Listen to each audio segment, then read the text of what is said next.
okay, imagine this scenario. Imagine you've dated this guy. The relationship has gone really good and everything. He has proposed to you. Hey, he's come and paid his what's that? Lobola. That's dowry. We call it lobola. He's come and he's given you all the goats and the cows. You guys have had all the kachumbari or whatever. And then after you guys are married and everything, one night the guy just slaps you. You have a slight argument, and then he stands right in front of you and he slaps you. Now what?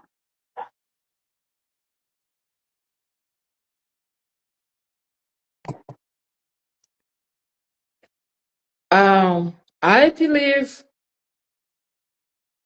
for somebody to get to the point of slapping you, that's because, like, from the Bible, we know a man should love his wife as he loves Yes. himself. So think about, do you think if he's the one who did something, he will slap himself?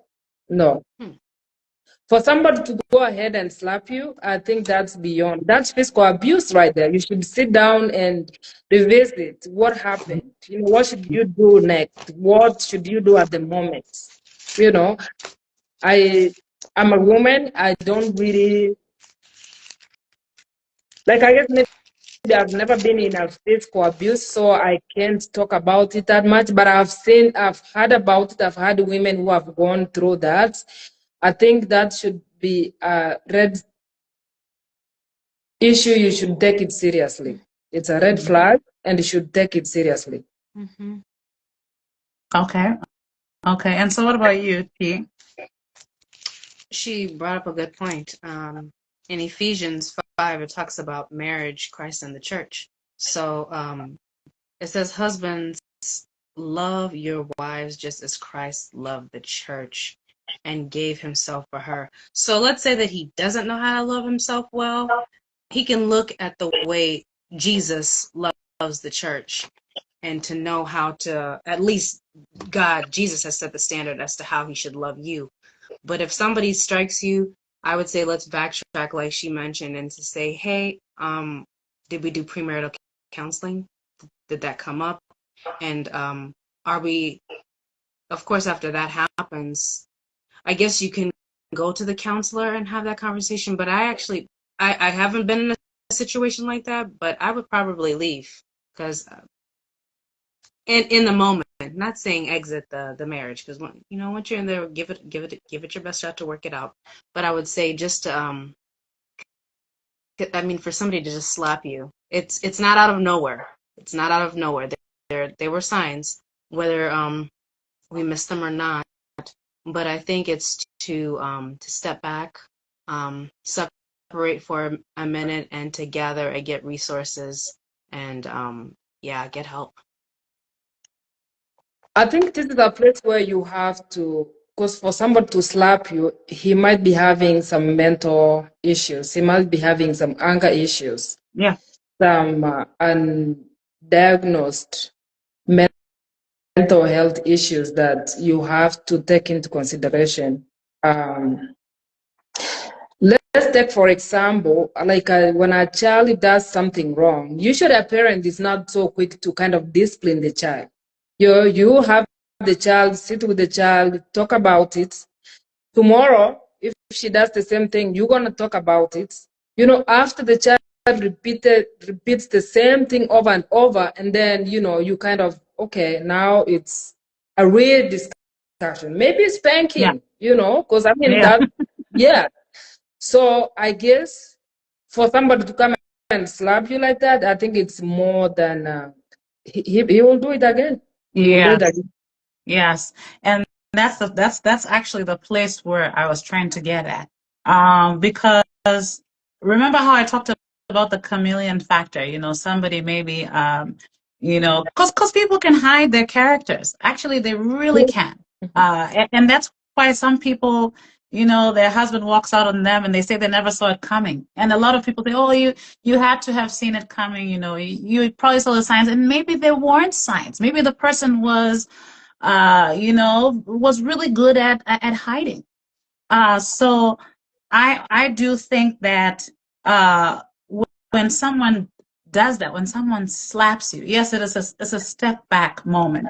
It probably is a little bit of a shock too, especially if they didn't show any signs of anger, if they didn't show any signs of irritation, you know, because sometimes some people are just naturally irritated.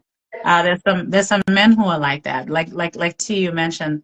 There's some men who are short, so and you can kind of see it, like, you know, small things irritate them. So I guess that's a red flag too. If you're married to somebody like that, definitely it's important to maybe have that person get some counseling or something, because you know, depending on the level, or you know, of irritation, or how he reacts or responds to small situations, or maybe he's embarrassing you in public. That's a form of abuse too. He doesn't have to lift his hand to abuse you, you know. So but so now I'm thinking to myself, I go to church, you know, I married this guy, we're having this great relationship, and suddenly he slaps me. And now I'm like, and he's like, oh, you know, babe, or whatever you guys call it, babe, baby, whatever. He's like, I'm so sorry, please forgive me, and you know, I'm so sorry about. So now here I'm sitting. Okay, he says he's sorry. He said he'll never do it again. And then he's asking me not to tell anyone. What's my next step? Remember, we're both in the same church, you know, so obviously we're going to the same church. We have probably a church community or something. What's my next step? Am I supposed to keep quiet? You know, as a this is the cultural side of me. Am I supposed to keep quiet and say, okay, you know what, probably won't happen again? Or do I address it with a family member or with a church, someone from the church? What would I do?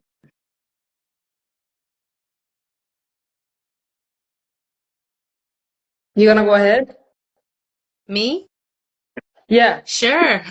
Look, because I can't see you guys. Gosh, I can't help but think that you should share it. Of course, with somebody that's trusted, because I feel like hopefully he has some accountability partners, you know, somebody that he looks up to, maybe a mentor, a dad, a spiritual dad, somebody that you can trust to confide in, to say, hey, this happened. Because I feel like you go to the healthcare, you know, if it's not documented, it never happened. And I feel like that's how the law treats it as well, is that if you're not recording it, then there's steps that have to be recorded in order to take a specific amount of action. So I feel like you should definitely share with a trusted individual. Okay. Okay. And so, assuming that you share, and you know, maybe you sit down, talk to, maybe you go to a church that has, you know, a system, you know, and I don't know, a lot of churches don't have those systems in place, in my opinion. Like, I'm sure there's some churches that have some counselors, but I mean, if something like that is to happen, because you want to nip it in the bud, you know, before it goes out of hand. Because I feel like a lot of these situations with like the domestic violence situations, they start like that. You know, it starts at something small, something, I'll never do it again. Forgive me, and then maybe you keep it to yourself, and then it happens 6 months later, or maybe even 1 year later, you know, at a time where you've long forgotten what happened. He reminds you again with another slap, and then he's telling you, I'm so sorry, you know, please forgive me. So I think it is important to address it, and like you said, T, with the right person, because it's marriage. It's not, it's private. It's not a game, you know. So okay. So what about if your husband hits you in the marriage? And I'm talking about a full-on beating.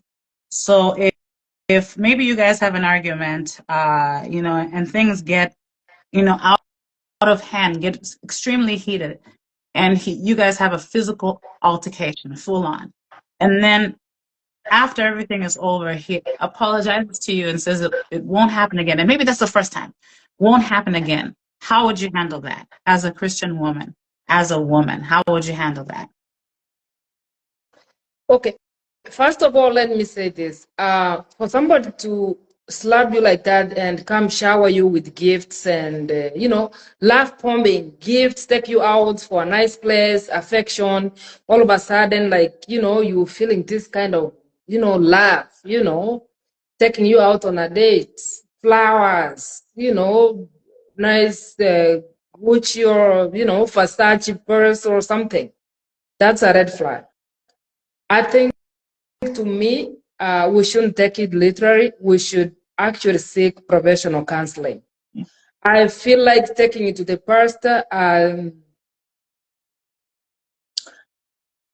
it depends. For me personally, I feel like taking to professional counseling, and from there, actually, maybe even the professional counselor will say there is more than, just getting angry one time. Maybe you need some kind of mental assessment, Yeah. to kind of actually rule out if there is some kind of mental illness that is not been diagnosed. Yeah. Yeah. That's a really important point. And speaking of mental illness, that is that's your area right there. So can you fill us in with a little bit about maybe not necessarily whatever you feel comfortable telling us, like, some signs to look out for, maybe in a man, in a friend, maybe a friend that might need help, because it's not always a relationship. It could be a brother needs help, could be a cousin, could be a friend. So what are the signs that we should be looking out for, so that we're able to help each other? I think usually like over controlling, that's one of it. Substance abuse. Some people get deeper in substance abuse because of a lot of reasons. Maybe they have some grief they haven't dealt with. Maybe they have some jealous issues, so they drink so that they can, say tomorrow, oh, I slapped you because I was drunk. So those are some of the somebody doesn't have accountability. They will do something and say, oh, it was your fault. If you didn't come late from work, I wasn't going to slap you. Those are some of the red flags we should look out.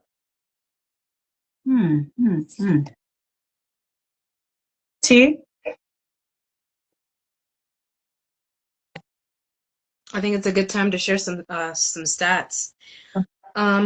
It says here 85, and this is from the criminal attorney Columbus.com, that 85% of women are DV victims, domestic violence victims, and that it says every day 3 women lose their lives to domestic violence, and every 9 seconds a woman experiences domestic violence. Wow.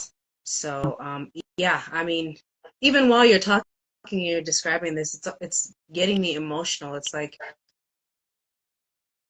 it's really serious. Mm-hmm. I mean, it's not something that we should just tuck under the rug, and especially when you're painting this picture of somebody beating you. It's like, that's not it's not the norm, and that's not how love is shown. Yeah. And then another one says 1 in 3 women will experience domestic violence. 1 in 10 men will experience it, and will experience DV. And it's not to say that men don't, but it's just to say that women are more likely to report it, or somebody's reporting it for them.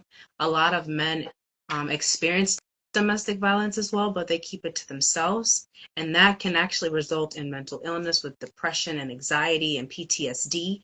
So it affects it. Domestic violence does not just pick one gender. It attacks whomever.